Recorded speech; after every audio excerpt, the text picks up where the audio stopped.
কি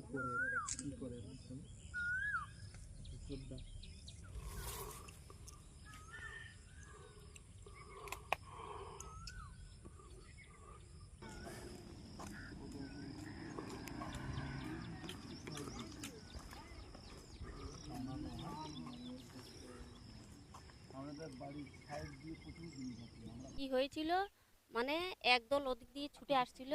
হ্যাঁ, ছুটে আসছিল, আমরা জানি না, আমরা ঘরের ভিতরে আমরা কি করেছি চাবি লাগিয়ে আমরা খাটের তলায় লুকিয়েছিলাম ভয়তে। যখন ওদিকে চেঁচিয়ে আসছে সবাই একদল ছেলে, কারা ছিল আমরা জানি না, এবার এসে এইদিকে চলে যাচ্ছিল, তারপর ওই পুলিশ গাড়ি দেখে ওরা ছুটে এসছে, এসে এবার এই ঘর থেকে আমাদের উঠোন থেকে পালাচ্ছিল।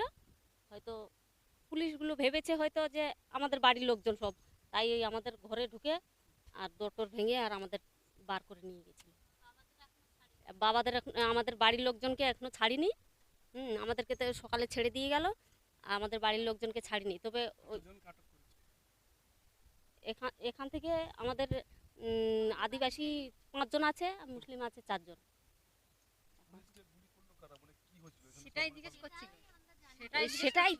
সেটাই তো আমরা জানি না তো এবার কারা। আমরা ঘর গুলির শব্দ আমরা ওই সামনে পেয়েছিলাম। হ্যাঁ, তা আমরা মনে করছি একটাই শব্দ পেয়েছিলাম, তা আমরা মনে করেছি যে মানে ঘরদোর ভাঙছে, তা ভাঙচুর করছে, হয়তো এলবেসারে বাড়ি মেরেছে সেই আওয়াজ মনে করেছি। গুলি চলেছে বলে আমরা বুঝতে পারিনি। তারপরে এখানে এসে যখন ওই পুলিশ এসে যখন বললো গুলি চলেছে, তাই আমরা জানি, না হলে আদার্স আমরা কারা ছিল একদল প্রায় মানে 30-35 জন ছিল। কারা ছিল আমরা জানি না, আমরা ঘরের ভিতরে ছিলাম, আমরা জানি না, আমরা ঘরের ভিতরেই ছিলাম রাতের বেলায়। টিএমসির টিএমসির সাধারণ শেখ বাহিনীর দুটো গোষ্ঠী হয়ে গেছে। একটা মানে এমএলএ গোষ্ঠী ছিল আগে, প্রাক্তন এমএলএ গোষ্ঠী, আর একটা সাধারণ শেখ গোষ্ঠী। দুটো গোষ্ঠীর মধ্যে গণ্ডগোলেই ওদের তো দেখছে, ওদের পায়ে তোলা তো মাটি নেই, ওরা হেরে গেছে। টোটাল যত আশেপাশে বুথ আছে সব বিজেপি জিতেছে। ওরাই গণ্ডগোল করেছে, যাতে হচ্ছে বিজেপিকে বদনাম করার জন্য ওরা এই গণ্ডগোলটা করিয়েছে।